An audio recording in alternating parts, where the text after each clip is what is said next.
Item ಯಾವುದೇ ಇರಲಿ try ಮಾಡಿ ಆಚಿ ಚಿಕನ್ ಮಸಾಲಾ. ಈಗ ಬಿಜೆಪಿ ನಾಯಕರಿಗೆ ಅಂದ್ರೆ ಹೈಕಮಾಂಡ್ ಇಂದ ಬಿಜೆಪಿ ನಾಯಕರಿಗೆ ಒಂದು ಟಾಸ್ಕ್ ಅನ್ನು ಕೊಡಲಾಗುತ್ತೆ.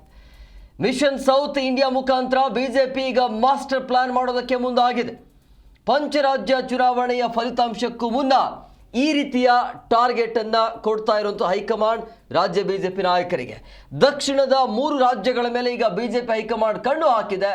ಉತ್ತರದ ರೀತಿ ದಕ್ಷಿಣದಲ್ಲೂ ಕೂಡ ಹಿಡಿತವನ್ನ ಸಾಧಿಸಬೇಕು ಅನ್ನುವಂಥ ಪ್ಲಾನ್, ಆ ರೀತಿಯ ಕಸರತ್ತು. ನಾಳೆ ದಕ್ಷಿಣ ಭಾರತದ ಬಿಜೆಪಿ ನಾಯಕರ ಜೊತೆ ಮಹತ್ವದ ಸಭೆ ಇದೆ. ಬೆಂಗಳೂರಿನ ರೆಸಾರ್ಟ್ ಅಲ್ಲಿ ಈ ಒಂದು ಸಭೆ ನಡೆಯುತ್ತೆ. ಅಲ್ಲಿ ಮಹತ್ವದ ಚರ್ಚೆ ಆಗತ್ತೆ. ಅಂದ್ರೆ ಇಲ್ಲಿ ಉತ್ತರ ಭಾರತದಲ್ಲಿ ಯಾವ ರೀತಿಯಾಗಿ ಟಾಸ್ಕ್ ಅನ್ನು ನೀಡಲಾಗಿದೆ ಅಲ್ಲ, ಅದೇ ರೀತಿಯಾಗಿ ಇಲ್ಲೂ ಕೂಡ ಆ ಪ್ರಯತ್ನ ಆಗಬೇಕು ಅನ್ನೋದು. ಮಿಷನ್ ಸೌತ್ ಇಂಡಿಯಾ ಮುಖಾಂತರ ಬಿಜೆಪಿ ಈಗ ಮಾಸ್ಟರ್ ಪ್ಲಾನ್ ಮಾಡೋದಕ್ಕೆ ಮುಂದಾಗಿದೆ. ಪಂಚರಾಜ್ಯ ಚುನಾವಣೆಯ ಫಲಿತಾಂಶಕ್ಕೂ ಮುನ್ನ ಈಗ 3 ರಾಜ್ಯಗಳನ್ನು ಟಾರ್ಗೆಟ್ ಮಾಡಿರೋದು. ಅಂದ್ರೆ ದಕ್ಷಿಣದ 3 ರಾಜ್ಯಗಳ ಮೇಲೆ ಈಗ ಬಿಜೆಪಿ ಹೈಕಮಾಂಡ್ ಕಣ್ಣು ಇಟ್ಟಿದೆ. ಉತ್ತರದ ರೀತಿ ದಕ್ಷಿಣದಲ್ಲೂ ಕೂಡ ಹಿಡಿತವನ್ನು ಸಾಧಿಸಬೇಕು ಅಂತೇಳಿ ಅಲ್ಲಿ ಯಾವ ರೀತಿಯಾಗಿ ಘೋಷಣೆ ಮಾಡಲಾಗಿದೆಯಲ್ಲ, ಅಥವಾ ಅಲ್ಲಿ ಯಾವ ರೀತಿಯಾಗಿ ತಳಮಟ್ಟದಿಂದ ಕೆಲಸವನ್ನ ಮಾಡಿದಾರಲ್ಲ ನಾಯಕರು, ಅದೇ ರೀತಿಯಾಗಿ ಇಲ್ಲೂ ಕೂಡ ಕೆಲಸ ಆಗಬೇಕು ದಕ್ಷಿಣ ಭಾರತದಲ್ಲೂ ಅನ್ನೋದು. ಸೊ ಹಂಗಾಗಿ ನಾಳೆ ದಕ್ಷಿಣ ಭಾರತದ ಬಿಜೆಪಿ ನಾಯಕರ ಜೊತೆ ಒಂದು ಮಹತ್ವದ ಸಭೆ ಇರುತ್ತೆ. ಅದು ಎಲ್ಲಿ?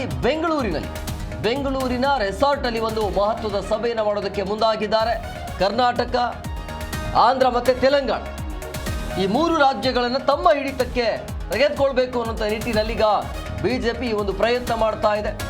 ಸೊ ಹಂಗಾಗಿ ರಾಜ್ಯಾಧ್ಯಕ್ಷರ ಜೊತೆ ಮಹತ್ವದ ಸಭೆ ಆಗತ್ತೆ. 3 ರಾಜ್ಯಗಳ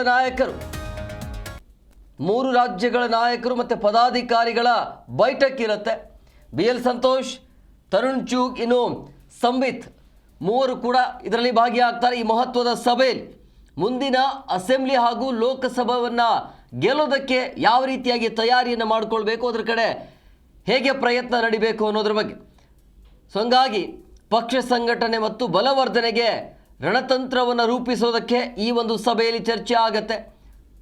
ಅದರ ಜೊತೆಗೆ ಹೊಸ ಮುಖಗಳಿಗೆ ಹುಡುಕಾಟವನ್ನು ಮಾಡ್ತಾ ಇರುವಂಥದ್ದು. ಅಂದರೆ ಯುವ ನಾಯಕರಿಗೆ ಚಾನ್ಸ್ ಕೊಡುವಂಥ ಸಾಧ್ಯತೆ ಇದೆ ಅಂತ ಹೇಳಲಾಗ್ತಾ ಇದೆ. ಹೇಗೆ ಉತ್ತರ ಭಾರತದಲ್ಲಿ ಈ ಪ್ರಯೋಗ ಸಕ್ಸಸ್ ಆಗಿದೆಯಲ್ಲ ಬಿಜೆಪಿಯಲ್ಲಿ, ಸೊ ಈಗ ದಕ್ಷಿಣ ಭಾರತದಲ್ಲೂ ಕೂಡ ಅದನ್ನು ಜಾರಿಗೆ ತರಬೇಕು. ಆ ರೀತಿ ಸಕ್ಸಸ್ ಆಗತ್ತಾ ಇಲ್ಲೋದು ಅದು ಬೇರೆ ವಿಚಾರ. ಒಟ್ಟಿನಲ್ಲಿ ಆ ರೀತಿಯಾಗಿ ಯುವಕರಿಗೆ ಅವಕಾಶವನ್ನು ಮಾಡಿಕೊಡ್ಬೇಕು ಅನ್ನುವಂಥ ಲೆಕ್ಕಾಚಾರ ಇದೆಯಂತೆ. ಸೊ ಹಂಗಾಗಿ ಈಗಿನಿಂದಲೇ ಶುರು.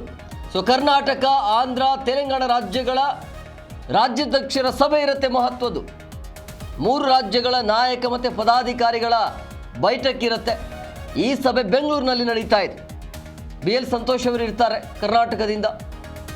ತರುಣ್ ಚೂಗ್, ಸಂಬಿತ್ ಇವರು ಈ ಒಂದು ಸಭೆಯಲ್ಲಿ ಭಾಗಿಯಾಗ್ತಿದ್ದಾರೆ. ಮುಂದಿನ ಅಸೆಂಬ್ಲಿ ಚುನಾವಣೆಗೆ ಯಾವ ರೀತಿಯಾಗಿ ತಯಾರಿ ಇರಬೇಕು, ಅದರ ಜೊತೆಗೆ ಲೋಕಸಭಾ ಚುನಾವಣೆಯನ್ನು ಗೆಲ್ಲೋದಕ್ಕೆ ಯಾವ ರೀತಿಯಾಗಿ ಪ್ಲಾನ್ ಇರಬೇಕು ಅನ್ನೋದ್ರ ಬಗ್ಗೆ. ಸೊ ಹಂಗಾಗಿ ಪಕ್ಷ ಸಂಘಟನೆ ಹೇಗೆ ಮಾಡಬೇಕು ಅನ್ನೋದ್ರ ಬಗ್ಗೆ ಮಹತ್ವದ ಸಭೆ ನಡೆಯುತ್ತೆ. ಟಾಸ್ಕ್ ಇರುತ್ತೆ. ಈಗ ಹೈಕಮಾಂಡ್ನಿಂದಾಗಿ ಟಾಸ್ಕ್ ಕೊಡಲಾಗತ್ತೆ. ಆ ಟಾಸ್ಕನ್ನು ನಾಯಕರು ಅದನ್ನು ಚಾಚು ತಪ್ಪದೆ ಮಾಡಬೇಕು. ನೀವು ಗೆಲ್ಲಬೇಕು ಅಂದರೆ ಕರ್ನಾಟಕ, ಆಂಧ್ರ ಮತ್ತು ತೆಲಂಗಾಣ ಇದು 3 ಬಿಜೆಪಿಗೆ ಹಿನ್ನಡೆ ಇದೆ. ಹಾಗಾಗಿ 3 ರಾಜ್ಯಗಳನ್ನು ತಮ್ಮ ಹಿಡಿತಕ್ಕೆ ತೆಗೆದುಕೊಳ್ಬೇಕು ಅನ್ನುವಂಥ ಕಾರಣಕ್ಕಾಗಿ ತಳಮಟ್ಟದಿಂದಲೇ ಈಗಿನಿಂದಲೇ 2028ರ ಚುನಾವಣೆಗಾಗಿ ತಯಾರಿಯನ್ನು ಮಾಡಿಕೊಳ್ಳೋದಕ್ಕೆ ಈಗ ಬಿಜೆಪಿ ಹೈಕಮಾಂಡ್ ಮುಂದಾಗಿದೆ. ಸೊ ಅದರ ತಕ್ಕಂತೆ ಈಗ ಟಾಸ್ಕನ್ನು ಕೊಡೋದಕ್ಕೆ ಬಿಜೆಪಿ ಹೈಕಮಾಂಡ್ ಮುಂದಾಗಿರುವಂಥ ಹಿನ್ನೆಲೆಯಲ್ಲಿ ಅದರ ಜೊತೆಗೆ ನಾಳೆ ಬೆಂಗಳೂರಿನಲ್ಲಿ ಒಂದು ಮಹತ್ವದ ಸಭೆ ಆಗುತ್ತೆ. ಆ ಸಭೆಯಲ್ಲಿ ಏನು ಮಾಡಬೇಕು, ಯಾರಿಗೆಲ್ಲ ಅವಕಾಶ ಇರಬೇಕು, ಹೇಗೆ ಯುವಕರನ್ನ ಅವಕಾಶ ಮಾಡಿಕೊಡಬೇಕು, ಅದೆಲ್ಲದರ ಬಗ್ಗೆ ಚರ್ಚೆ ಆಗುತ್ತೆ. ಈ ಬಗ್ಗೆ ಮತ್ತಷ್ಟು ಮಾಹಿತಿ ನೀಡ್ತಾರೆ ನಮ್ಮ ಪ್ರತಿನಿಧಿ ಜನಾರ್ದನ್ ಹೆಬ್ಬಾರ್ ನೇರ ಸಂಪರ್ಕದಲ್ಲಿದ್ದಾರೆ. ಜನಾರ್ದನ್, ಈಗ ಪ್ರಮುಖವಾಗಿ ಉತ್ತರ ಭಾರತದಲ್ಲಿ ಅಂತೂ ಏನೆಲ್ಲ ಪ್ರಯೋಗ ಇತ್ತು ಬಿಜೆಪಿ ಕಡೆಯಿಂದ, ಬಿಜೆಪಿ ಹೈಕಮಾಂಡಿಂದ ಆಲ್ಮೋಸ್ಟ್ ಅಲ್ಲಿ ಸಕ್ಸಸ್ ಆಗಿದೆ. ತಲೆನೋವು ಆಗಿರೋದು ಈಗ ದಕ್ಷಿಣ ಭಾರತ. ಸೊ ಅಲ್ಲಿನ ಪ್ಲಾನ್ ಇಲ್ಲಿ ಸಕ್ಸಸ್ ಆಗುತ್ತಾ? ಅದರ ಜೊತೆಗೆ ಹೈಕಮಾಂಡ್ ಇವರಿಗೆ ಯಾವ ರೀತಿಯಾಗಿ ಟಾಸ್ಕ್ ಕೊಡಬಹುದು ಅಂತ?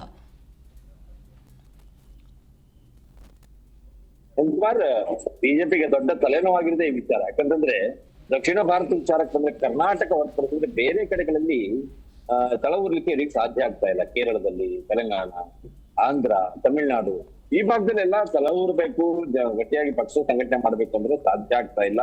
ಅದು ಬೇರೆ ಬೇರೆ ಕಾರಣಕ್ಕಿರ್ಬೋದು. ಆದ್ರೆ ಪ್ರಯತ್ನವನ್ನ ಮಾಡ್ಬೇಕು ಅನ್ನೋದು ಬಿಜೆಪಿಯ ಒಂದು ವಿಚಾರ. ಆ ಕಾರಣಕ್ಕಾಗಿ ದಕ್ಷಿಣ ಭಾರತದ ಒಂದು ಸಭೆಯನ್ನ ಈಗ ಕರೆಯಲಾಗಿದೆ. ನಾಳೆ ಈ ಸಭೆ ನಡೆಯುತ್ತೆ. ಬೆಂಗಳೂರಿನ ಹೊರವಲಯದಲ್ಲಿ ರೆಸಾರ್ಟ್ನಲ್ಲಿ ಸಭೆ ನಡೆಯುತ್ತೆ. ಪ್ರಮುಖರೆಲ್ಲರೂ ಕೂಡ ಇದರಲ್ಲಿ ಉಪಸ್ಥಿತರಿರ್ತಾರೆ. ಅಂದ್ರೆ ಈಗ ಒಂದ್ ಕಡೆಯಲ್ಲಿ ಚುನಾವಣೆ ನಡೀತಾ ಇದೆ ಬೇರೆ ಬೇರೆ ರಾಜ್ಯಗಳಲ್ಲಿ. ಆ ಚುನಾವಣೆಯ ಫಲಿತಾಂಶ ಬರೋದಕ್ಕಿಂತ ಮುಂಚಿತವಾಗಿ ಮುಂದಿನ ಚುನಾವಣೆಗೆ ಸಂಬಂಧಪಟ್ಟ ಹಾಗೆ ಈಗಿನಿಂದಲೇ ಯಾವ ರೀತಿ ಸಿದ್ಧತೆಯನ್ನ ಮಾಡ್ಕೋಬೇಕು, ಪಕ್ಷ ಸಂಘಟನೆ ಆಗ್ಬೇಕು, ಪಕ್ಷದಲ್ಲಿ ಜವಾಬ್ದಾರಿಗಳ ಹಂಚಿಕೆ ಆಗ್ಬೇಕು. ಇರುವ ಸಮಸ್ಯೆಗಳನ್ನೇ ಇಟ್ಕೊಂಡು ಕುತ್ಕೊಂಡು ಸಿಕ್ಕಾಡ್ತಾ ಇದ್ರೆ ಆಗಲ್ಲ, ಸಾಧ್ಯ ಆಗಲ್ಲ. ಆ ಕಾರಣಕ್ಕಾಗಿ ಯಾರಿಗೆಲ್ಲ ಏನೇನ್ ಜವಾಬ್ದಾರಿಯನ್ನ ವಹಿಸಲಾಗಿದೆ, ಆ ವಹಿಸಿರುವಂತಹ ಜವಾಬ್ದಾರಿಯನ್ನ ಎಷ್ಟು ಮಟ್ಟಿಗೆ ನಿಭಾಯಿಸಿದ್ದಾರೆ, ಅದ್ರಲ್ಲಿ ಅವ್ರು ಸಕ್ಸಸ್ ಆಗಿದ್ದಾರೆ, ಅವ್ರಿಗೆ ಆ ಜವಾಬ್ದಾರಿಯನ್ನ ಮುಂದುವರಿಸಬೇಕಾ ಅಥವಾ ಬೇರೆಯವರಿಗೆ ಅವಕಾಶವನ್ನ ಕೊಡ್ಬೇಕಾ, ಈ ವಿಚಾರದ ಕುರಿತಾಗಿ ಚರ್ಚೆಯನ್ನ ಮಾಡ್ಲಿಕ್ಕಿದ್ದಾರೆ. ಮತ್ತೆ ಉತ್ತರ ಭಾರತದಲ್ಲಿ ಅಲ್ಲಿ ಪ್ರಯೋಗಗಳನ್ನ ಮಾಡಿ ಸಕ್ಸಸ್ ಆಗ್ಬೋದು, ಆದ್ರೆ ದಕ್ಷಿಣ ಭಾರತದಲ್ಲಿ ಅದು ಸಾಧ್ಯ ಆಗ್ತಾ ಇಲ್ಲ. ನಾವು ಕಳೆದ ವಿಧಾನಸಭಾ ಚುನಾವಣೆಯನ್ನ ತೆಗೆದುಕೊಂಡ್ರೆ ಗೊತ್ತಾಗತ್ತೆ. ಯಾಕಂದ್ರೆ ಇಲ್ಲಿ ಚುನಾವಣೆ ನಡೆದ ಸಂದರ್ಭದಲ್ಲಿ ಹೊಸಬರಿಗೆ ಅವಕಾಶವನ್ನ ಮಾಡ್ಕೊಟ್ರು, ಯುವಕರಿಗೆ ಮನೆ ಆಗ್ಬೇಕು ಅಂತ ಹೇಳಿ ಬಹಳಷ್ಟು ಜನರು ಹೊಸಬರಿಗೆ ಟಿಕೆಟ್ ಕೊಟ್ಟರು, ಅದು ವರ್ಕೌಟ್ ಆಗಿಲ್ಲ. ಸೊ ಇಲ್ಲಿ ಯಾವ ರೀತಿಯ ಪ್ರಯೋಗವನ್ನ ಮಾಡ್ಬೇಕು, ಇರುವಂತವ್ರನ್ನ ಇಟ್ಕೊಂಡು ಪ್ರಯೋಗವನ್ನ ಮಾಡ್ಬೇಕು. ಮತ್ತೆ ಏಕಾಏಕಿಯಾಗಿ ಏನೋ ಬದಲಾವಣೆ ಮಾಡ್ತೀವಿ ಅಂತ ಹೊರಟ್ರೆ ಸಾಧ್ಯ ಆಗಲ್ಲ ಅನ್ನೋದು ಬಿಜೆಪಿ ಕೂಡ ಅರಿವಾಗಿದೆ. ಆ ಕಾರಣಕ್ಕಾಗಿ ಈ ಸಭೆಯಲ್ಲಿ ಇದ್ರ ಬಗ್ಗೆ ವಿಸ್ತೃತವಾಗಿ ಚರ್ಚೆಯನ್ನ ಮಾಡ್ಲಾಗತ್ತೆ. ಅಂದ್ರೆ ನಾಳೆ ದಿನ ನಡೆಯುವಂತ ಸಭೆಯಲ್ಲಿ 4 ರಾಜ್ಯಗಳ ರಾಜ್ಯಾಧ್ಯಕ್ಷರುಗಳಿರ್ತಾರೆ, 3 ರಾಜ್ಯ ರಾಜ್ಯಾಧ್ಯಕ್ಷರು ಇರ್ತಾರೆ, ಪದಾಧಿಕಾರಿಗಳು ಇರ್ತಾರೆ, ಪ್ರಮುಖರು ಇರ್ತಾರೆ, ಕೇಂದ್ರದ ನಾಯಕರು ಇರ್ತಾರೆ. ಇವರೆಲ್ಲರೂ ಸಹಿತ ತಮ್ಮ ಅನುಭವವನ್ನ ಹೇಳೋದ್ರ ಜೊತೆಯಲ್ಲಿ ಹೊಸದಾಗಿ ಏನ್ ಮಾಡ್ಬೇಕು, ಏನ್ ಮಾಡಿದ್ರೆ ವರ್ಕೌಟ್ ಆಗತ್ತೆ ಅನ್ನೋದ್ರ ಬಗ್ಗೆ ಕೂಡ ಚರ್ಚೆಯನ್ನ ಮಾಡ್ಲಿಕ್ಕಿದ್ದಾರೆ. ಇದು ಬಿಜೆಪಿಗೆ ಬಹಳ ಅವಶ್ಯಕವಾದಂತ ಸಂದರ್ಭ. ಇದು ಕರ್ನಾಟಕದಲ್ಲಿಯೂ ಸಹಿತ ಅಂತ ಒಂದು ಪ್ರಯೋಗ ಬೇಕಾಗಿದೆ. ಪಕ್ಷ ಸಂಘಟನೆ ಮಾಡುವಂತ ಸಮಯ ಇದಾಗಿದೆ. ಪಕ್ಷದೊಳಗಡೆ ಸಾಕಷ್ಟು ಅಸಮಾಧಾನಗಳಿದಾವೆ. ಇದೆಲ್ಲವನ್ನ ಬದಿಗೊತ್ತಿ ಪಕ್ಷ ಸಂಘಟನೆ ಮಾಡೋದು ಹೇಗೆ ಅನ್ನೋದ್ರ ಕುರಿತಾಗಿ ನಾಳೆ ದಿನ ಚರ್ಚೆಯನ್ನ ಮಾಡ್ಲಿಕ್ಕಿದ್ದಾರೆ. ಆ ನಂತರದಲ್ಲಿ ಕೇವಲ ದಕ್ಷಿಣ ಭಾರತದ ವಿಚಾರಕ್ಕಷ್ಟೇ ಸಭೆ ಮಾಡ್ತಾ ಇಲ್ಲ, ಕರ್ನಾಟಕಕ್ಕೂ ಸಹಿತ ಸೀಮಿತವಾಗಿ ಸಭೆಯನ್ನ ಮಾಡ್ತಾ ಇದ್ದಾರೆ. ನಾಡಿದ್ದು ಈ ಸಭೆ ಬಿಜೆಪಿ ಕಚೇರಿಯಲ್ಲಿ ಬೆಂಗಳೂರಿನಲ್ಲಿ ನಡೆಯುತ್ತೆ. ಈ ಸಭೆಯಲ್ಲಿ ಶಾಸಕರು, ಪದಾಧಿಕಾರಿಗಳೆಲ್ಲ ಪ್ರಮುಖರಲ್ಲಿ ಕೂಡ ಇರ್ತಾರೆ. BL ಸಂತೋಷ್ ಅವರು ಕೂಡ ಇರ್ತಾರೆ. ಅಂದ್ರೆ ಇಲ್ಲಿ ಒಂದಂತೂ ಸ್ಪಷ್ಟ, ದಕ್ಷಿಣ ಭಾರತದ ವಿಚಾರವಾಗಿ ತೆಗೆದುಕೊಂಡಂತ ಸಭೆ ಏನಿತ್ತಲ್ಲ, ಸಭೆ ನಂತರದಲ್ಲಿ ಇದು ಇಲ್ಲಿಗೆ ನಿಲ್ಲಲ್ಲ. ಆಯಾ ರಾಜ್ಯಗಳಲ್ಲೂ ಸಹಿತ ಇಲ್ಲಿ ಸಭೆ ನಡೆಯುತ್ತೆ. ಪಕ್ಷ ಸಂಘಟನೆಗೆ ಎಷ್ಟು ಒತ್ತು ಕೊಡ್ಲಿಕ್ಕೆ ಸಾಧ್ಯವೋ, ಯಾವ ರೀತಿಯಲ್ಲಿ ಮಾಡಿ ಏನೆಲ್ಲ ಜವಾಬ್ದಾರಿಯನ್ನ ನೀಡಬೇಕು ಯಾರಿಗೆಲ್ಲ, ಅದ್ರಲ್ಲಿ ಯಾವ ರೀತಿ ರಿಸಲ್ಟ್ ಅನ್ನ ತೆಗೆದುಕೊಳ್ಬೇಕು ಅದ್ರ ಕುರಿತಾಗಿ ಸಂಪೂರ್ಣವಾಗಿ ಗಂಭೀರವಾಗಿ ವಿಚಾರವನ್ನ ಪರಿಗಣಿಸಿ ಸಭೆಯನ್ನ ಮಾಡ್ತಾ ಇದ್ದಾರೆ. 2 ಸಭೆ ನಡೀತಾ ಇದೆ ಆ ಹಿನ್ನೆಲೆಯಲ್ಲಿ. ನಾಳೆ ಒಂದು ಸಭೆ ನಡೀತಾ ಇದೆ, ನಾಡಿದ್ದು ಇನ್ನೊಂದು ಸಭೆಯನ್ನ ಬಿಜೆಪಿ ಅವರು ನಡೆಸ್ತಾ ಇದ್ದಾರೆ. ಅಥವಾ ಇದು ಒಂದ್ ಕಡೆಯಲ್ಲಿ ಚುನಾವಣೆ ಪರ್ವ ತಮಿಳುನಾಡಿನಲ್ಲಿ ಪ್ರಚಾರಕ್ಕೆ ಹೋಗಿದ್ದಾರೆ, ಕೇರಳ ಕಡೆ ಎಲ್ಲ ಪ್ರಚಾರಕ್ಕೆ ಹೋಗಿದ್ದಾರೆ. ಅಲ್ಲಿ ಹೋದವರೆಲ್ಲ ವಾಪಸ್ ಬಂದಿದ್ದಾರೆ ಚುನಾವಣಾ ಮುಗಿಸಿ. ಕೆಲವರು ಕೆಲವರು ಬೇರೆ ಬೇರೆ ಭಾಗದಲ್ಲಿ ಚುನಾವಣಾ ಪ್ರಚಾರಕ್ಕೆ ಹೋಗಿದ್ದಾರೆ. ಇದರ ನಡುವೆಯಲ್ಲಿ ಅವರನ್ನೆಲ್ಲರನ್ನು ಕೂಡ ಕರೆದು ಮಾತು ಅಂತ ಸಭೆಯನ್ನ ನಡೆಸಲಿಕ್ಕೆ ಬಿಜೆಪಿ ತೀರ್ಮಾನವನ್ನು ಮಾಡ್ಕೊಂಡಿದೆ. ಜನಾರ್ದನ್, ಇದರ ಜೊತೆಗೆ ಈಗ ಟಾಸ್ಕ್ ಯಾವ ರೀತಿಯಾಗಿದೆ ಅಂದ್ರೆ ಬೂತ್ ಮಟ್ಟದಲ್ಲಿ ಏನಾದರೂ ಪ್ಲಾನ್ ಇದೆಯಾ, ನಾಯಕರನ್ನ ನೇಮಕ ಮಾಡುವಂತ ಸಾಧ್ಯತೆ ಇದೆಯಾ, ಆ ನಾಯಕರು ಸಮರ್ಥವಾಗಿ ಕೆಲಸ ಮಾಡೋದಕ್ಕೆ ರೆಡಿ ಆಗಿದ್ದಾರೆ?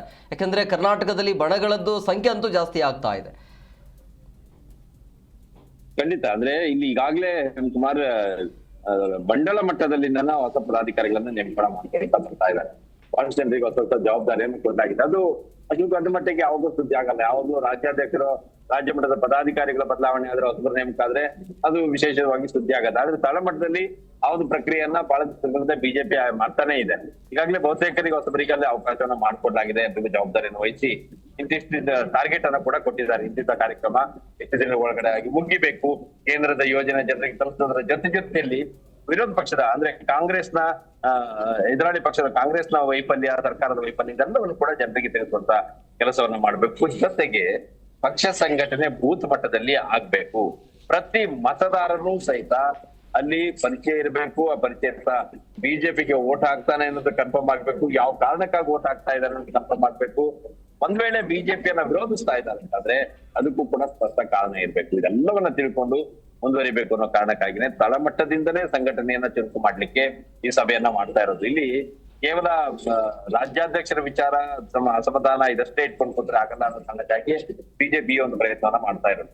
ತಳಮಟ್ಟದಲ್ಲಿ ಕಾರ್ಯಕರ್ತರು, ಬೂತ್ ಮಟ್ಟದ ಕಾರ್ಯಕರ್ತರು ಚುನಾವಣೆಯನ್ನ ನಡೆಸುತ್ತ ಸಿದ್ಧರಾದ್ರೆ ರಾಜ್ಯ ಮಟ್ಟದಲ್ಲಿ ಇರುವಂತಹ ಗೊಂದಲ ಅದು ತೃಣ ಸಮಾನ ಆಗ್ಬಿಡತ್ತೆ.